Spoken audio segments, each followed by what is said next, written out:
Hey guys, Oscar from GoPrimate here, and welcome to part 4 of the bodyweight shoulder exercise series, where we focus on the best rear delt exercises. In part 4 we're gonna go through reverse ring flies, and reverse ring flies actually also target the side delts to some extent as well as the rear delts, and that's mainly due to the grip that we have. So a grip like this will be mainly the rear delts, but if we flip it over to a neutral grip, we also get the side delts in to some extent, which is really cool and also very rare for a bodyweight exercise.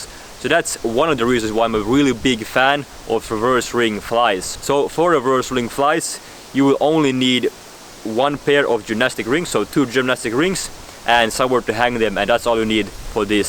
So first of all, you want to start off by crossing the straps.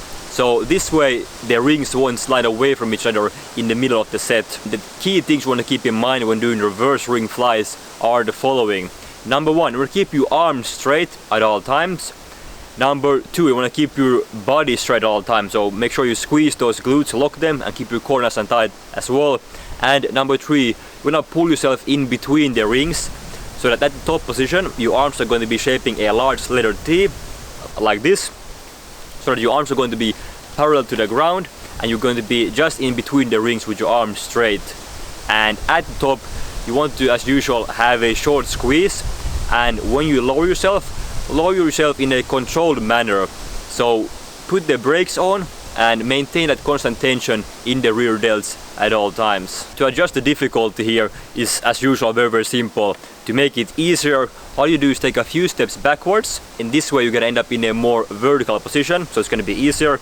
And to make it harder, you do the opposite, so you take a few steps forward, so end up in a more horizontal position, and this way you're going to be lifting more if you're on body weight and lifting more load and having more resistance. But the really interesting thing about reverse ring flies is actually the loading pattern. When you do reverse ring flies, you're gonna notice it's going to be a lot harder at the initial phase. So when your arms are straight and you want to initiate the movement, that's actually going to be the hardest phase of the whole lift. Compared to other rear delt exercises, usually the hardest one is going to be at the top. But because of the loading pattern here, we're going to have the hardest time at the beginning, and it's going to be slightly easier towards the end of the movement.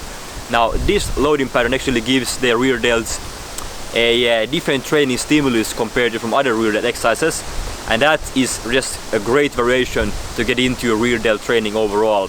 And reverse ring flies are actually very demanding, so that's why I would recommend that you do this for lower repetitions. So I would say 8 to 10 repetitions is a good repetition range for this particular exercise. And I have a little bonus tip you can also apply. That is to use this for isometric holds. So that could be used, for example, for a giant set or a super set with another rear delt exercise. So for example, maybe you do Bulgarian rows, after that you go immediately into ring face pulls, and after that you could have a 10 to 20 second iso hold of the reverse ring flies. That's a really cool way to really spice up your rear delt training. So it's something you can have an experiment around with and see if you like it, but every now and then you can throw in some iso holds as well. And that is it for reverse ring flies. Now make sure you go and check out part 5 of the rear delt series. If you like the video, please give the video a like, it's highly appreciated. And subscribe to the channel for more bodyweight training tips and also at home fitness tips. Thanks for watching guys, and I will see you in the next video. Bye bye.